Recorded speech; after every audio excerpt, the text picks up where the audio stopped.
സിനിമകളുടെ റിലീസ് ദിവസം താരങ്ങൾ തിയേറ്റർ സന്ദർശിക്കുന്നതിന് വിലക്ക് ഏർപ്പെടുത്തിക്കൊണ്ട് തെലങ്കാന സർക്കാർ രംഗത്ത് വന്നു.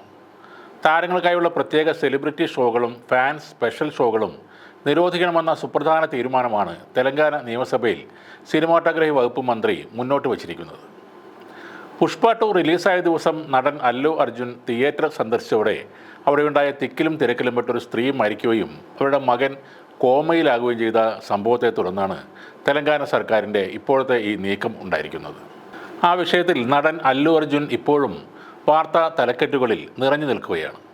വിമർശനങ്ങൾ ഏറെ വരുന്നതോടൊപ്പം ഈ സംഭവത്തിൽ താരം എങ്ങനെ കുറ്റക്കാരനാകുമെന്ന ഒരു സംശയവും ആളുകൾ പങ്കുവെക്കുന്നുണ്ട്.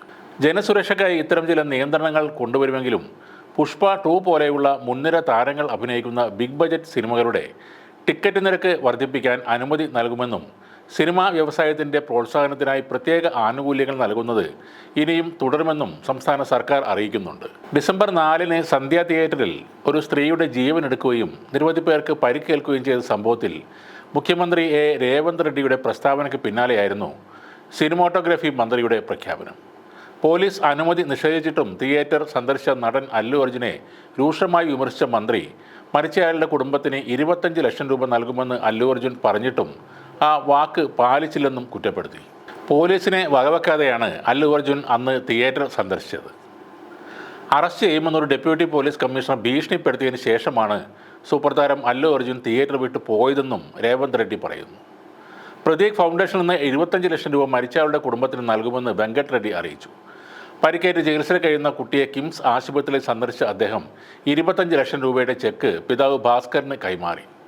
അവശ നിലയിൽ ഇപ്പോഴും കോമയിൽ കഴിയുന്ന കുട്ടിയുടെ ചെലവ് എല്ലാം സർക്കാർ ഏറ്റെടുക്കുമെന്നും ജീവൻ രക്ഷിക്കാൻ സാധ്യമായതെല്ലാം ചെയ്യുമെന്നും അദ്ദേഹം കുടുംബത്തിന് ഉറപ്പ് നൽകുകയും ചെയ്തു.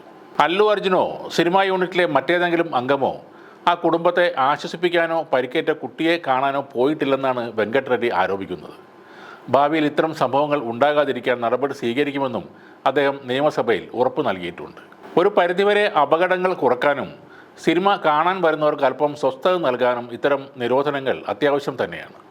നമ്മുടെ നാട്ടിൽ അത്തരത്തിൽ ബാൻ ഏർപ്പെടുത്തേണ്ട ഒരു സ്ഥലമാണ് ഇടപ്പള്ളിയിലെ വനിത വിനീത കോംപ്ലക്സ്. സിനിമാ പ്രേമികൾ എന്ന പേരിൽ സകല കോമാളികളും ഒരുമിച്ച് കൂടുന്ന ഒരു സ്ഥലമാണ് വനിത വിനീത തിയേറ്റർ.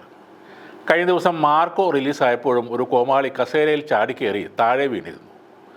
തിയേറ്ററിനകത്തും സിനിമ കാണാൻ വരുന്നവർക്ക് ഇത്തരക്കാർ പ്രശ്നങ്ങൾ ഉണ്ടാക്കുന്നുണ്ട്.